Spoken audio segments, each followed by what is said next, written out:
Bonjour. Chers compatriotes, me voici encore, je suis revenu encore pour Vous donner les avancées du monde entier. Je félicite le courage que le monde entier, il est en train de se battre pour aider des peuples, pour que cette maladie, qu'on le considère c'est comme une troisième guerre mondiale, silencieux, sans qu'on nous le dise. mais Pour vous dire encore une chose, c'est du jamais vu dans le monde entier. cette gravité De cette maladie Covid-19 19 qui est en train de terrasser pas simplement les emplois, et certaines familles, euh, à cause de Covid-19, il y a plein de déchirements déchirement dans des familles. Parce que en commençant à chercher les comportements de tout un chacun, que certaines personnes. ils n'arrivent pas à vivre dans le confinement.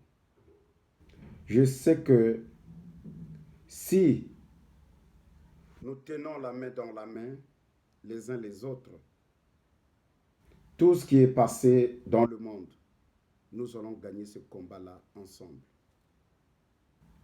je lance un Signal fort dans le monde entier, j'ai toujours parlé de FMI, PAM, tous les organismes internationaux, de mobiliser aussi les pouvoirs publics pour que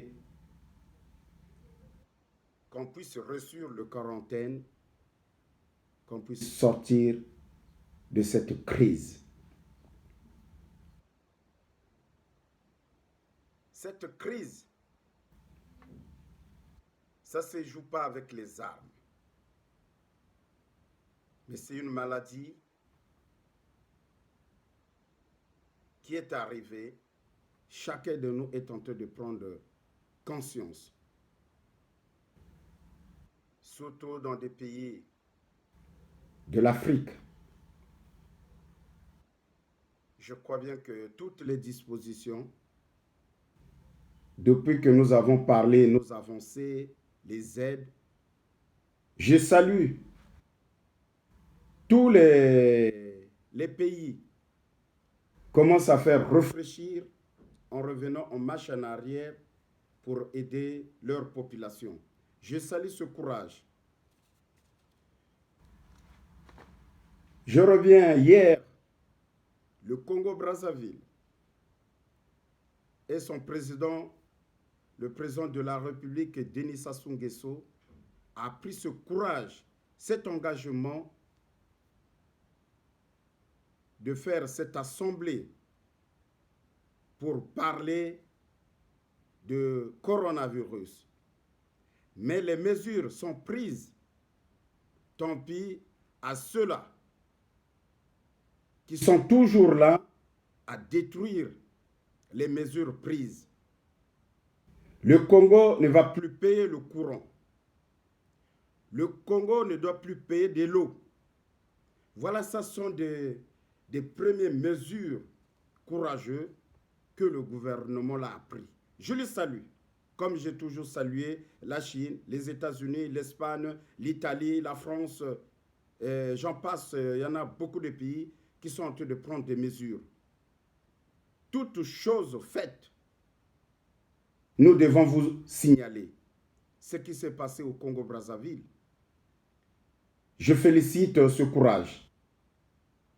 Je vois Thierry Mongala, Là, il passe faire ses exercices, expliquer aux Congolais. Certaines personnes m'ont téléphoné, qu'on vous suit beaucoup, mais essaie un peu d'appuyer parce que quand les mesures sont souvent prises, et certains électriciens, il paraît que les techniciens, Ils viennent intimider encore les familles dans les quartiers. Vous n'avez pas payé tel mois, on va vous couper le courant. Mais je crois bien que s'il y aura de telles mesures par rapport, le gouvernement vient d'annoncer, les techniciens qui ne vont pas accepter ce que le président vient de dire, s'il y aura des signalements, s'il y aura des choses qui seront signalées, nous ferons face au pouvoir pour leur signaler, pour leur dire que souvent, les gens qui sont au sommet, ils ne connaissent pas beaucoup de choses qui se passent au bas du rez-de-chaussée. Donc, c'est pour dire encore que on pourra encore signaler dans notre chaîne. Voilà, M. Isidore, ce qui se passe au Congo, au Gambie, au Zaïre. Voilà les mesures qui étaient prises. Ça a été bafoué. On commence à faire des coupures d'électricité. Si vous constatez pendant cette période, hier, qu'ils ont parlé de cette période, de cette crise que nous sommes en train de parcourir, s'il y aura des incidents, qui va se passer, envoyez-moi les preuves, des photos, comment on vous a coupé le courant. Je ferai face à ce gouvernement. Nous allons chercher les gens qui sont là toujours, au lieu qu'ils soient à côté du peuple et ils voient que leur propre intérêt. Le monde est en train de changer son visage.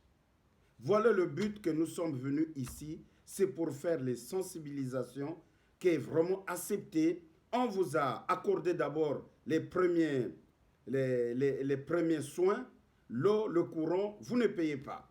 Et je crois bien qu'ils ont répertorié au moins plus de 4000 personnes qui vont recevoir les dons. Mais je crois bien que nous serons aussi attentifs de ce qu'on vient de dire. Mais restons tranquilles, confinez-vous. Voilà pour laquelle, dès le départ, j'ai parlé. Si nous acceptons le confinement, nous allons sortir vite de cette maladie. Ça ne nous réjouit pas lorsque nous entendons 700 morts, 800 morts, 900 morts. Ce sont des êtres humains qui sont en train de disparaître, que ce soit sur la scène du monde. Faisons très attention. Ne suivez pas les gens qui ont des sales habitudes, qui aiment toujours créer des attroupements qui ne sont pas dignes. C'est que le gouvernement, des gouvernements du monde entier, ils sont en train de prendre des décisions. Voilà pour laquelle chacun de nous, s'il veut vivre longtemps, confinez-vous chez vous. Mais je crois, en sortant même 1 heure du temps, il faut faire même moins. Si tu sors à 11h30, disons que même au bout de 20 minutes, 30 minutes, tu retrouves encore ta maison. Je crois bien qu'on va encore épargner encore des vies. Parce qu'à deux fois, tu peux arriver aussi au mauvais moment. Au moment que tu sors, tu peux rencontrer une personne aussi, très important. On peut oublier de se dire encore bonjour. On peut aussi partager la maladie. Ça devient compliqué. Donc voilà pour laquelle cette sensibilisation que je reviens encore pour saluer encore le Congo-Brazzaville, les mesures prises. Je le salue, que vraiment ça sera suivi à la loupe. Si vraiment que ce que le monde entier est en train de faire, vous allez voir les retombées du pays. Mais cette crise va nous ravager, que ce soit dans le cadre du travail. Ça sera dur. Beaucoup de pays ne travaillent pas. Il faut le connaître. La maladie est la face. Ceux-là qui connaissent le métier de la santé, vieux, retraités, tout ce monde. Vous avez vos connaissances. Il faut le mettre à table. Vos idées. Comment on peut faire face à cette maladie. Nous avons besoin des anciens pour écouter ceux-là qui ont vécu des maladies avant que nous soyons nés. Il y en a encore, nous avons des vieux. On a besoin aussi de leurs conseils. Mais je crois bien que ce que ça nous demande, travaillons-nous la main dans la main. Chacun de nous doit faire le nécessaire d'écouter la radio, la télévision, les consignes données par le monde entier. C'est très important. Je sais, c'est dur. Mais si nous se mettons tous à travailler avec l'arrache-pied,